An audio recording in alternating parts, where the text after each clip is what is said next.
ഇത് സ്പാനിഷ് ഫുട്ബോളിലെ ചരിത്ര മുഹൂർത്തം.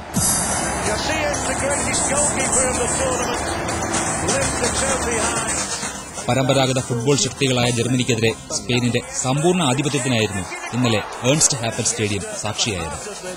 ഏകോപനമുള്ള ആക്രമണങ്ങളിൽ മുന്നിട്ടു നിന്നത് സ്പെയിനായിരുന്നു. ജർമ്മനി ലോങ് പാസുകളിലും ഹൈ ബോളുകളിലും ശ്രദ്ധ കേന്ദ്രീകരിക്കാൻ ശ്രമിച്ചിട്ടും സ്പെയിൻ ശൈലി മാറ്റിയില്ല. കുറിയ പാസുകളിലൂടെ അഴകാർന്ന മുന്നേറ്റങ്ങളിൽ നിന്നും അവർ വ്യതിചലിച്ചില്ല. മിഡ്ഫീൽഡിലും ആധിപത്യം സ്പെയിനിനായിരുന്നു.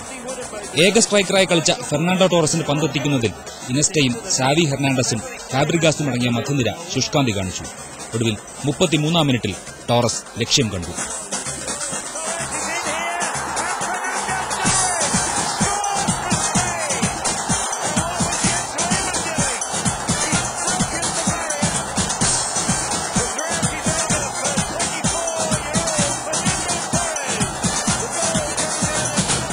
ഗോൾ വഴങ്ങിയതിന്റെ ആഘാതത്തിലായിരുന്നു കുറെ നേരം ജർമ്മനി.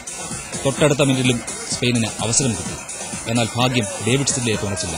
രണ്ടാം പകുതിയുടെ തുടക്കത്തിലും സ്പെയിനിന് ആധിപത്യമുണ്ടായിരുന്നു. 53-ാം മിനിറ്റിൽ സാവി ഹെർണാണ്ടസും 55-ാം മിനിറ്റിൽ ടോറസും ഗോളവസരങ്ങൾ തുറന്നു.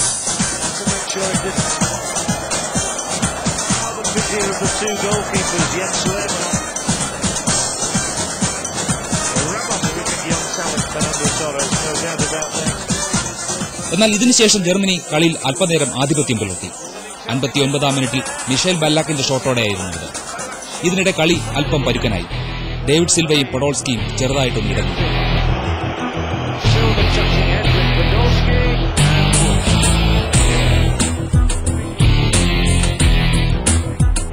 കളി അവസാനിക്കാറായതോടെ സ്പാനിഷ് ഫുട്ബോൾ അതിന്റെ സർവ്വസൗന്ദര്യത്തോടെ ഗ്രൗണ്ടിൽ മുഴുവൻ നിറഞ്ഞു നിന്നു.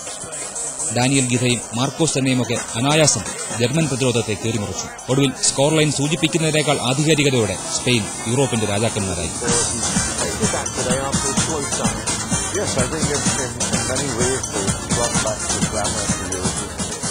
Sports desk, Manorama news.